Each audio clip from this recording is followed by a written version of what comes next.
All right. I think we are live. All right. Well, welcome back to our next coaches roundtable. We did I guess, first-ish one about this last week. This is going to be something that we are doing. We're going to try to do this just about every week where we discuss different topics that came up in our coaching groups. So we are at the very end right now in week 9 of 10 in our coaching program. And what we do during these 2 weeks here, during weeks 8 and 9, is we work on yearly and monthly planning, and then we help our members workshop that. So that's where we're at this week. Last week when we were talking, Kristen was talking about how like when she's setting up her yearly goals and then monthly, and then identifying what her one thing is. We realized that we kind of just dropped that. Well, what's the one thing? And so then we said, well, we'll talk more about that next time. And here we are. So I want to talk about the yearly and monthly planning and that process. But let's talk for a second about the one thing, which comes from Gary Keller's book and Papasan. What's his first name?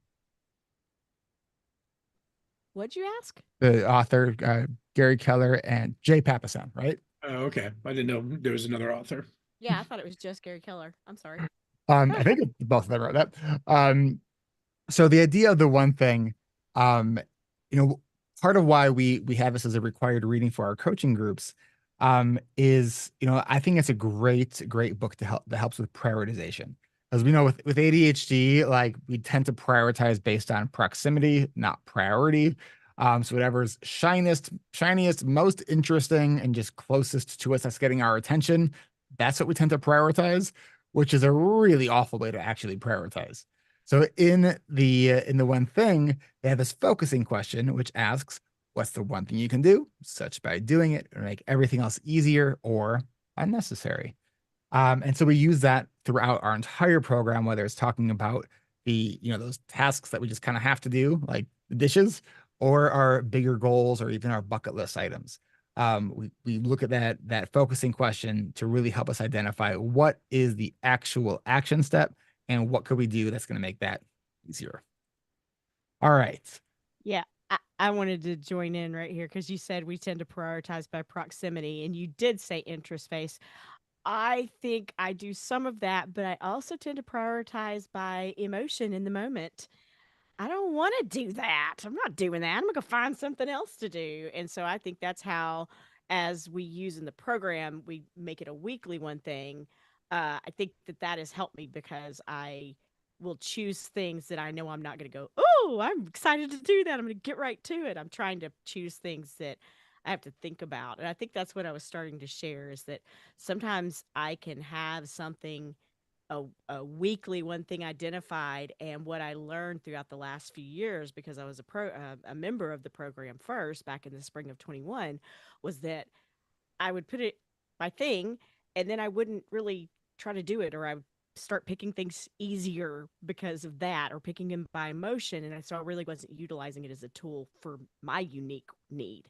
And I finally learned it takes me 2 weeks thinking about something. I call it on ramping, and once I would, try it that third week, then I would just get right to it and activate on it. It's like my brain needs this long on ramp for something that I'm excited to do when I'm doing it, but I feel like it's going to take a lot of time, or I want it to be just so, those kind of things. So I think that's what I was kind of leaning toward when we started to talk about it. So yeah, and it's funny that you just made me aha. Oh, prioritization. I prioritize by the emotion. And one reason that I like to roll, I really think the one thing framing concept works well for is a really great way for ADHD folks to approach it is we tend to fall into that ADHD, we call it the productivity cycle, where we are often behind. We feel like we're playing catch up. And when we are doing that, we're just putting out the fires and the most urgent things. But that means we are constantly being in just a cycle. We're just being reactive instead of proactive.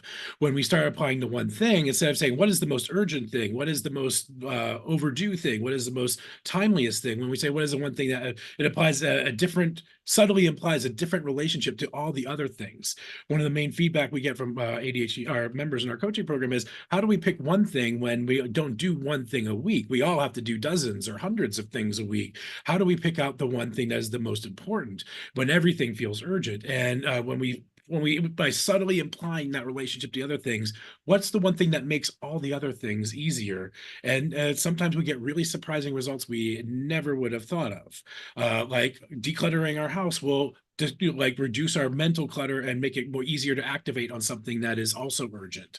So sometimes we get a lot of really interesting reactions when people dive into that prioritization, taking it out of the context of how do we best be reactive to how do we best be proactive, keeping everything in mind.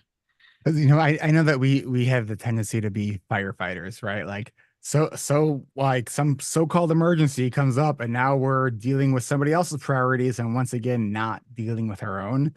And so one of the things that we really urge our members to do is to like try to swing the other way, knowing that sometimes we might ignore something that actually did need our attention, but right now we are erring so often by like addressing stuff that comes up that could wait. And it could wait an hour, it could wait 30 minutes, right? But when we think about when we have our longer term goals and if we have a certain goal or priority we're really trying to focus on during the year, I like the idea of we have to earn the right to work on anything else that is not that top priority in the day. So we want to say, okay, so even if it's, the one thing I want to do this week is say update something on my website, which is connected to a bigger goal. Am I going to just keep putting that off? No, if I've identified that as my top priority, in order for me to work on anything else that's not that, I have to first work on that. And that's something that's been helpful for me and a lot of our members is to really sort of swing it the other way very intentionally, and to make that your area of focus. One thing I was thinking of is when you said we put out fires, we put out fires. I'm a therapist and worked in schools, and for so long, I discovered I love crisis. That sounds horrible, but it's that crisis is going to come anyway, and particularly with children, and I want to be there to help. And it almost felt like the gameplay of my work. And again, I'm not trying to like diminish the severity of those moments. It's that I feel like I function really well. It's kind of my thing. I'm not talking about anybody else's crisis fire. This is in my world. And I think if I had had this back when I worked in schools, I think my weekly one thing that I would choose would be the thing of doing some documentation earlier in the day because I get pumped. I get dopamine hits from being involved in those crises. But then I have that total crash, and I never knew how to. I wasn't even diagnosed with ADHD for a lot of that time I worked in the schools. So it's really interesting that you called it firefight because I was like, well, I But that's will part of never your get. role in that environment, Yeah, though. That's I'll part of never your get in role. a cycle where there's not fires to put out. And I went, duh, aha. Wow, and how could I apply that now being in private practice? Maybe there's a way I can consider that too. So I like that.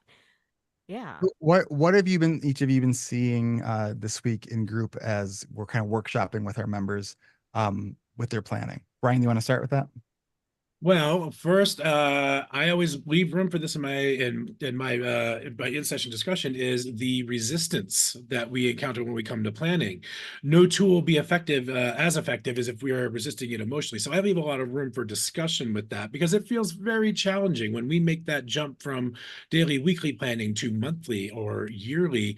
The cumulative effect, the cumulative weight of the decisions and the investing our hopes and fears and setting goals and versus our negative internal voice. I like to leave room for addressing that negative internal self-talk, or as I like to call it, the inner saboteur, who's trying to. It's a defense mechanism that's trying to protect us from possible disappointment, possible feeling like the the negative story narrative about ourselves that we don't want to believe is true is like, oh, I'm going to find out it is true if I set this goal and I don't do that.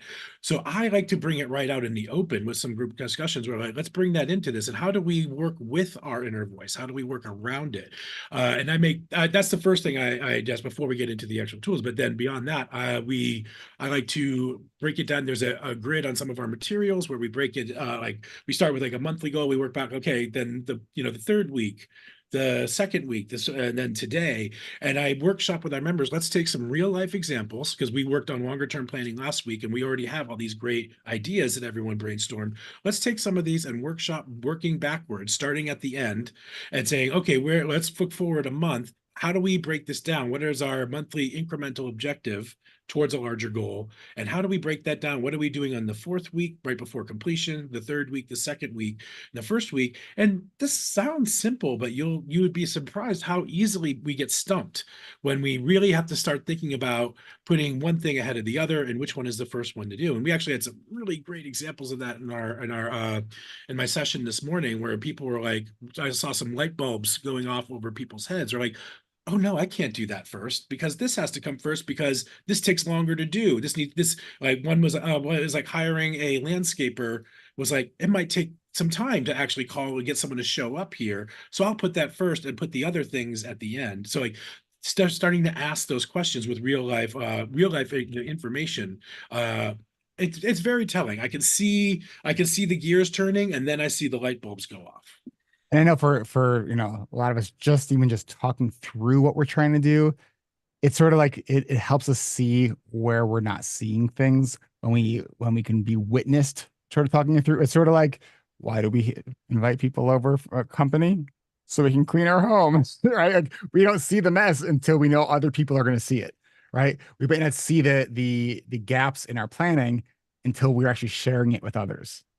Mm-hmm. One Absolutely. That's one one great, of the it's such great, that's the power of group coaching right there, is that everyone can be each other's mirrors. And the stuff, it's like we don't see the breaks in our reasoning, but everyone else sure can. And it's, reciprocal. Then they do that for you. One of the things that seemed to be helpful in our session today was, as we were looking at the different domains of like family, home, personal, and Hmm. see these different sort of like loose project sort of ideas, but they had like zero specificity to any of them. And I said, it's okay to actually, at this moment, to not know what the specifics are. Anytime you have a project or something that you have like an idea of what you want to explore, the first task is always take whatever the project is, and put plan in front of it. So plan for the vacation, plan for the website relaunch, plan for whatever it is. So that's always the first step, because then we can take everything we're planning, and then this just becomes sort of a microcosm, right? Of all right, all these planning skills. Now we're going to focus those skills, the prioritization of the one thing, doing some time prediction, using what we call the vision verbs. So those really clear, specific action words that tell us the actual action that we're going to be taking. Connecting those and applying that to a particular project. It's about time blocking. Like to use the analogy of, you know, your calendar is like that 3-star Michelin restaurant, and it's hard to get a reservation on there. You don't need to know what you're ordering 3 weeks, 6 weeks ahead of time, but you do need to make a reservation, right? And so that time blocking, just even in that domain. So maybe you've decided that you're this year, you really, really want to hustle in work. Maybe you're starting a business, right? So you don't have to know all the specifics, but if you time block and carve out time in your calendar, a couple days a week, 5 days a week if you can, or an hour to focus completely just on development stuff. And like you only allow yourself to do that. And then when you're doing your weekly and daily planning, that's when you actually plug in, all right, here's the action, here's the actual stuff I'm going to do during that time. Kristen, what are you seeing as you're workshopping with Yeah, your members? And then we're going to wrap this one up because we're going to keep these sure. short. So many layers. I actually go from the front end into it. I loved hearing you talk about going like reverse engineering almost, Brian. That was cool. Um, I asked my members this time to, because we talked about that goal in the domains, and I said, bring one that you want to start either you're going to go ahead and start. I'm one of those people that I need to see all of April. So I'm saying that mine is happening in April because it's middle of March. But I told them they could come in wherever they want. They brought it. We worked on the breakdown. And I also mentioned that language only matters to you in planning. So if I say goal, because one of my admins, they use interchangeably goal and objective, like the reverse from how I use them. And they're just basically the steps or the rungs of the ladder. And so we had that conversation around which one speaks to you, and you continue to use it that way because that's the one that's singing to you. You just want to have all the parts in place. So we would do that. And then we started going through putting it on the calendar. The other thing that came up for us this week was someone said, I think they were trying to do their yearly plan. They were talking about balanced. And I said, consider that sometimes I referred to, and I forget where I heard it, I may be procrastinating on purpose. You may know where it comes from, but it's the idea that that's kind of a load of shit, that you have a balanced domains and that, some of your pieces of the pie are bigger than the other ones, and that's okay. And the idea that just because you're addressing maintenance on the smaller ones doesn't mean you don't have a task to do. I gave the idea of, keeping maintenance on your lawn. That doesn't mean you're planting new flowers, that you're, doing this full, but you probably are going to mow the lawn every week during the summer months. And so that needs to still go on your calendar. So we talked about how maintenance can still have tasks to it, Yeah. but be smaller pieces, smaller percentage of time. Brian? I was just going to point out that is the power of using domains in your prioritization, because some of them are bigger than other ones. And that helps us, and we don't intuitively see that if we just have a list of individual tasks, and gardening and lawn care is one thing, and then also, but healthcare is another. Obviously, healthcare is another one. And I translate that to all my planning, right down to my daily planning, even my daily to-dos, I put in domains like work goals, me goals, personal development goals. Because if I look down that list and I see they're all for work and I don't see any me, I know I'm off balance there. I'm just going to those fires. So yeah, I'm just keying off, like, that is the real value of using the domain structure. It can put intuitively helps you prioritize by putting it more in context of what that goal or that specific task is. So next week we are coming into our last week of our season 35 of our coaching groups. So I think that next week we'll probably be exploring or revisiting our relationships as they develop with our ADHD. Mm-hmm. So we will catch you back here next week. I think we're going to do this at the same time. And if you like this, make sure you, I think, what did the YouTubers say? Smash that like or subscribe button so you get notified when we go live. Hit the like. I feel like my son would be very proud of me for saying smash that like button. And subscribe. Yes. And before we log off, I would just point out there's lots of great summaries of the One Thing concept on YouTube, and there's the book from Gary Keller on Amazon, but you can also buy summaries, these great little summary books. So if that book's too long for you, or if you need a quick reference, there's plenty of content out there. Just Google away, because that is what ADHD folks are great at. Awesome. Thank you, Brian. Thank you, Kristen. Thank you, everyone who's watching, and we'll be back with you next week. Thanks, everyone.